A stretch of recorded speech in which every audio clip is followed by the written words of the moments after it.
Ang balaod sa Dios mao ang sukdanan niini. Ecclesiastes Kapitulo 12, versikulo 13. Kini mao ang katapusan sa butang, ang tanan na dungog na. Kahadloki ang Dios ug bantayi ang iyang mga sugo, kay kini mao ang tibuok nga katungdanan sa tawo.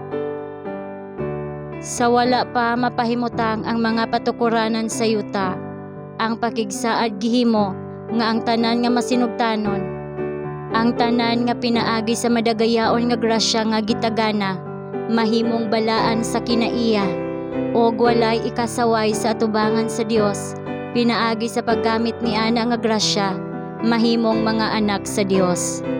Kini nga pakigsaad nga gihimo gikan sa kahangturan, gihatag ngadto kang Abraham gatusan ka tuig sa wala pa moabot si Kristo.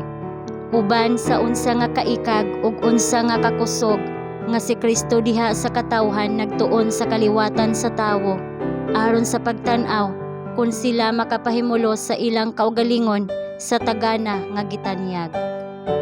Sa iyang mga pagtulun-an, gipakita ni Kristo kung unsa kalayo ang epekto sa mga prinsipyo sa balaod nga gisulti gikan sa Sinai.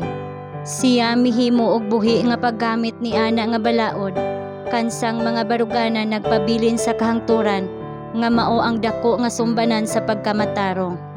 Ang sumbanan diin ang tanan pagahukman ni anang dako nga adlaw sa diha ang paghukom pagasugdan ug ang mga basahon pagaablihan.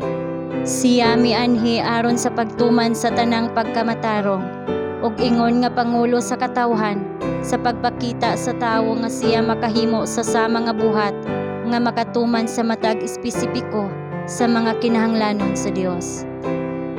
Pinaagi sa sukod sa iyang grasya nga gihatag sa tawhanon nga ahente, walay usa nga magkinahanglan nga masipyat sa langit. Ang kahingpitan sa kinaiya makab-ot sa matag usa nga maningkamot alang niini. Gihimo kini nga pundasyon sa bag-ong pakigsaad sa ebanghelyo. Ang balaod ni Jehovah mao ang kahoy, ang ebanghelyo mao ang humot nga mga bulak ug bunga nga gipamunga niini. Ang balaod sa Dios mao ang opisyal nga record sa iyang kinaiya. Kini naglangkob sa mga prinsipyo sa iyang gingharian. Siya nga nagdumili sa pagdawat niini nga mga prinsipyo, nagbutang sa iyang kaugalingon sa gawas sa agianan, diin ang mga panalangin sa Dios nagaagay. Ang mahimayaong mga posibilidad nga gibutang sa atubangan sa Israel, matuman lamang pinaagi sa pagsunod sa mga sugo sa Dios. Ang sama nga kataas sa kinaiya, ang samang kahingpitan sa panalangin, bulahan sa hunahuna ug kalag ug lawas, panalangin sa balay ug umahan, panalangin alang niini nga kinabuhi ug alang sa kinabuhi nga moabot, mahimo alang kanato pinaagi lamang sa pagkamasulondon.